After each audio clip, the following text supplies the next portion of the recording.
Hello বন্ধুরা, আসসালামু আলাইকুম। আপনারা সবাই কেমন আছেন?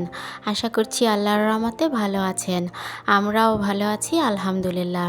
তো যে যেখান থেকে আজকে আমার ভিডিওটি দেখা শুরু করেছেন, সবাইকে জানাই তানস্কিয়ার সংসার চ্যানেলের পক্ষ থেকে আন্তরিক শুভেচ্ছা এবং ভালোবাসা। তো যাই হোক, আজকে সকাল সকাল উঠে কিছু কাপড়-চোপড় ছিল, সেগুলো ধুয়ে প্রথমে বারান্দায় মেলে দিয়েছি। এরপরে চলে এসেছি কিচেন রুমে। কিছু থালাবাটি ছিল, সেগুলো এখন ধুয়ে নিচ্ছি। আসলে এই থালাবাটিগুলো আমার সকালেরই, রাতের থালাবাটি আমি রাতেই ক্লিন করে রাখি। এখন আজকে আমরা চিন্তা করেছি ঘরের যাবতীয় কাজকর্ম সেরে আমরা একটু বাইরে ঘুরতে যাব বাবুকে নিয়ে। তো যারা আমার চ্যানেলে আজকে নতুন এসেছেন, তো অবশ্যই আমার চ্যানেলটি সাবস্ক্রাইব করে আমার পাশে থাকবেন। যাই হোক, এখানে বাবুর বাবা কিছু ডাল এনেছিল, সেটা আমি এখন এই কাচের বয়ামে রেখে দিব। আর এখান থেকে অল্প কিছু পরিমাণ ডাল আমি আজকে রান্না করব।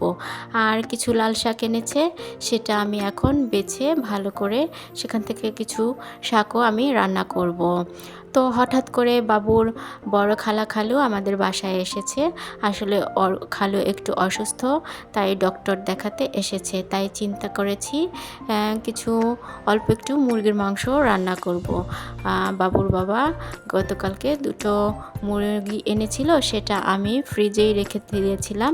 এখন জাস্ট নামিয়েছি।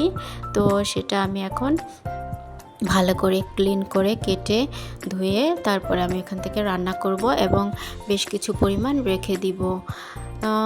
যেহেতু আমি সারাদিন বাসায় একা থাকি এবং আমার ছোট একটা বেবি আছে, তো দেখা যাচ্ছে সারাদিন ঘরে টুকটাক কাজ করি। আমি চাচ্ছি সেখান থেকে কিছু ভিডিও আমি আপনাদের সামনে শেয়ার করব। তাই আমার এই ব্লগ চ্যানেলটি আমি ওপেন করেছি।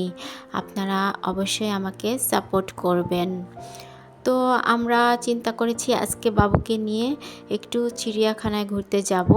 আসলে সব জায়গাগুলো একটু দূরে দূরে, আর বাবু হওয়ার আগে ওই সব জায়গায় আমরা ঘুরেছি। এখন যেহেতু আমার বেবি একটু ছোট, তো ওকে নিয়ে চাচ্ছি যে কাছের কোথাও ঘুরতে যাব, দূরে যাব না। তাই চিন্তা করেছি যে চিড়িয়াখানাটাই বেস্ট হবে। তো আমরা সব কাজকর্ম সেরে আজকে আমরা বাবুকে নিয়ে চিড়িয়াখানায় ঘুরতে যাব। আমি ভেবে দেখেছি যে বেবিদের জন্য চিড়িয়াখানাটাই বেস্ট। যাই হোক, এখানে আমার মাংসটা ভালো করে কেটে আমি এখন এটাকে ধুয়ে নিচ্ছি। আর এইদিকে আমার মাংসটা রান্না করার জন্য আমি মশলাটাও বসিয়ে দিয়েছি। আপনারা অবশ্যই আমাকে সামনে সুন্দর সুন্দর ভিডিও করার এবং এগিয়ে যাওয়ার জন্য অবশ্যই আপনারা আমাকে সাপোর্ট করবেন। মাংস রান্নার জন্য এখানে মশলাটা কষিয়ে নিয়েছি। এই যে এখানে সুন্দর সুন্দর কিছু ফুল দেখতে পাচ্ছেন, এটা আমি গতকালকে এনেছি আমার কিচেন রুম সাজানোর জন্য। আর এখানে আমি মাংসটা ভালো করে ভেজে নিয়েছি। আর আমার মাংস প্রায় হয়ে গিয়েছে। এখানে আমি কিছু দেশি আলু দিয়ে রান্না করব। এটা খেতে খুব টেস্ট হবে। যাই হোক, যেহেতু নতুন সংসার শুরু করেছি, নতুন সংসার বলতে আসলে আমরা আমার বড় ভাইয়ের সাথে অ্যাটাচডভাবে থাকতাম। তো ভাইয়া যেহেতু বিয়ে করেছে, ভাবি চলে এসেছে, তাই আমরা আলাদা নতুন বাসায় চলে এসেছি। যাই হোক, বাবুর খালুর জন্য এখানে একটু মালটা কেটে নিচ্ছি। এখন আমরা চাচ্ছি আমাদের নতুন সংসারটা টুকটাক করে জিনিসপত্র দিয়ে সাজাবো এবং আমাদের দৈনন্দিন কাজকর্ম আপনাদের সাথে শেয়ার করব। ওর খালু চলে গিয়েছে, তো বাবুর বাবা আর বাবু এখানে রেডি হয়ে এই যে আমরা চলে এসেছি চিড়িয়াখানায়। এখানে বাবুর বাবা বাইকটা পার্কিং করে রেখেছে। এখন আমরা ভিতরে প্রবেশ করব।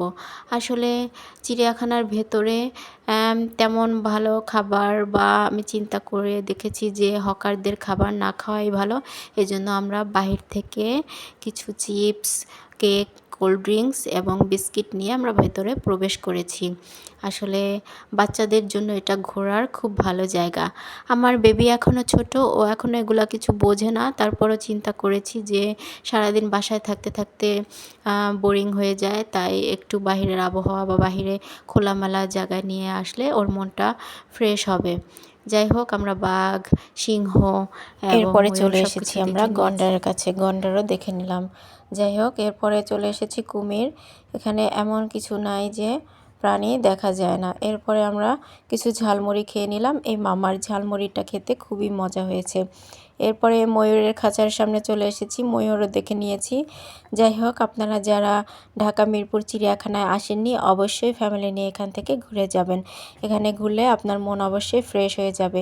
এরপরে সাপের খাঁচার সামনে চলে এসেছি। সাপটা দেখে আমার খুব ভয় লেগেছিল, তারপরে একটু ক্লিপ নিয়ে নিয়েছি। যাই হোক, সবচেয়ে বেস্ট পার্ট ছিল এই হরিণের দৃশ্যটা। আসলে এখানে আসার পরে আমার মনে হয়েছে যে আমি হয়তো সুন্দরবনে আছি। এই মায়াবী হরিণটা আমার খুব ভালো লেগেছে।